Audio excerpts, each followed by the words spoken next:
kila mtu anakuwa sawa hasa kiafya bwana. Sasa hivi basi wacha nizungumze na mshikadau mkubwa ambaye amefanikisha kwamba tabasamu la wachezaji lipo sawa, usimamizi upo sawa, benchi la kiufundi lipo sawa, alafu mwisho wa siku kila mtu anarejea nyumbani akiwa na posho lake mfukoni baada ya hizi mechi. Karibu zaidi bwana Alex Chesos kwenye KTN News. Hatua kama hii kwako, mbona bwana ukaiamua kufadhili na kuja katika piga jeki mchezo huu wa basketball? Asante, Kiswahili ni kigumu. Kimombo utatumia tu. Chankanganya, kwa hivyo utaniruhusu niongee kwa Kimombo. Umeruhusiwa. Asante sana. Intermedia got into this because number one, I'm very passionate about sports. I play basketball, as can be attested by some of the clips you'll see. I'm also an avid golfer, and I play tennis. But besides that, we're trying to find the nexus between technology and sports. You realize sports is very critical in our lives. The state of physical and mental well-being can only be propagated via sports. Once somebody is engaged in sports, even for a businessman, because the art of team building, the art of brain coordination, the art of discipline, timekeeping, all those things are propagated in sports, and they can be repeated in business. So there's a very deliberate correlation between sports and business. Umenieleza kwamba umecheza tenisi, pia wewe unacheza sana mchezo wa gofu na pia basketball. Mbona ukaamua basketball kwanza na si gofu, si tenisi?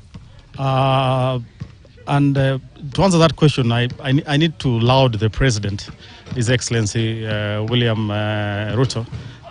In his recent visit to America, he managed to strike a deal with the NBA, National Basketball Association, the umbrella body that is responsible for basketball in the United States.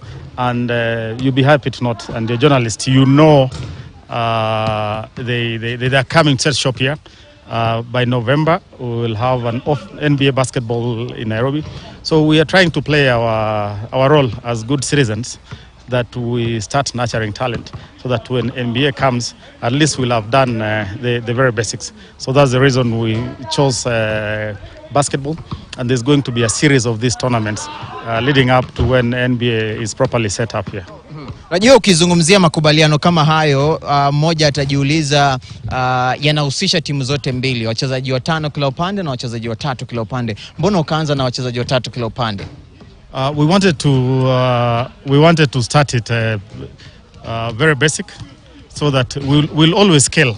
Since this is the first tournament, we thought it is prudent to start at that level, but we'll scale moving forward. The next series we'll do full court, we'll do five-a-side. Senti kubwa zaidi ambazo ni zawadi kwa washindi, unazizungumziaje kwanza? The first, moving forward, today we'll start with a nominal fee, maybe 100,000 shillings for the winner, 75 and 50 for number 2 and 3. But moving forward, we'll put together proper prize money in the upcoming tournaments, and we will invite KTN to witness that. Utazungumziaje mchezo huu kwanza wa basketball nchini? Manake umekuwa katika michezo hiyo miwili, unauzungumziaje hadhi yake nchini? I don't think basketball has been given the attention it deserves. So I'll call upon the Minister for Sports, Honorable Ababu Namwamba, to put more energy into basketball. You'll be happy to note that we are also together with Coach Al-Masi Ishmael, who went to school in New York. In fact, he was a valedictorian of his class, very good basketballer.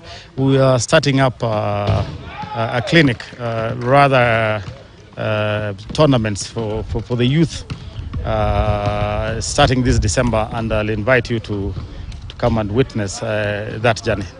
Talanta umundani unazichukuliaje? Talent is great here in Kenya, so we call upon the scouts to come for such tournaments so that they can identify talent.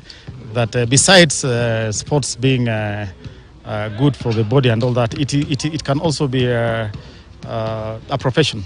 So professional basketballers, the name of Michael Jordan, the late Mamba, Scottie Pippen, all those people come to mind. So it can also be a profession, and it can help somebody earn a livelihood. Hii inamaanisha kwamba uko na mizizi zaidi kule Marekani. Kuna uwezekano kwamba pia ukazungumza mazungumzo ya kando na baadhi ya vilabu ambavyo vinashiriki ligi hiyo, kuna kwamba vinaweza pia kutuma maskauti wake nchini katika mashindano kama haya, wanapata wachezaji wazuri na hao wachezaji pia wanapata nafasi ya kucheza basketball yao haibuni.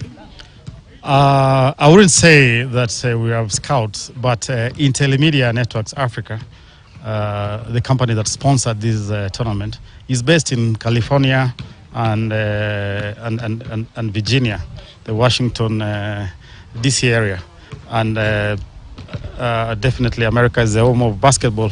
So I don't rule out getting synergies with the NBA, so that through our co-founders, Mr. Theodoros Gesese and Mr. Dashan Sedani, we can always look at what linkages do we have with the NBA. It is not far-fetched, because one of Intermedia's key strength is streaming. At any given time, they are streaming in about 5,000 television stations. So one of the things they stream is live basketball. So it is not far-fetched that we could have synergies and linkages between NBA and Intermedia. So I cannot put it past us. Ushauri wako wa mwisho kwa wachezaji, washikadau kama wewe na mashabiki wa basketball? I call upon most importantly the government to put they have done well, but they should put more emphasis on basketball. Call upon many companies, corporates, to dedicate part of their proceeds towards sports, any sports, not necessarily basketball.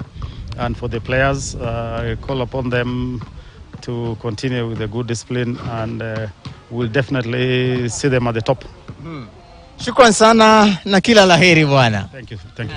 Huyu amekuwa basi msimamizi wa Intermedia ambao ni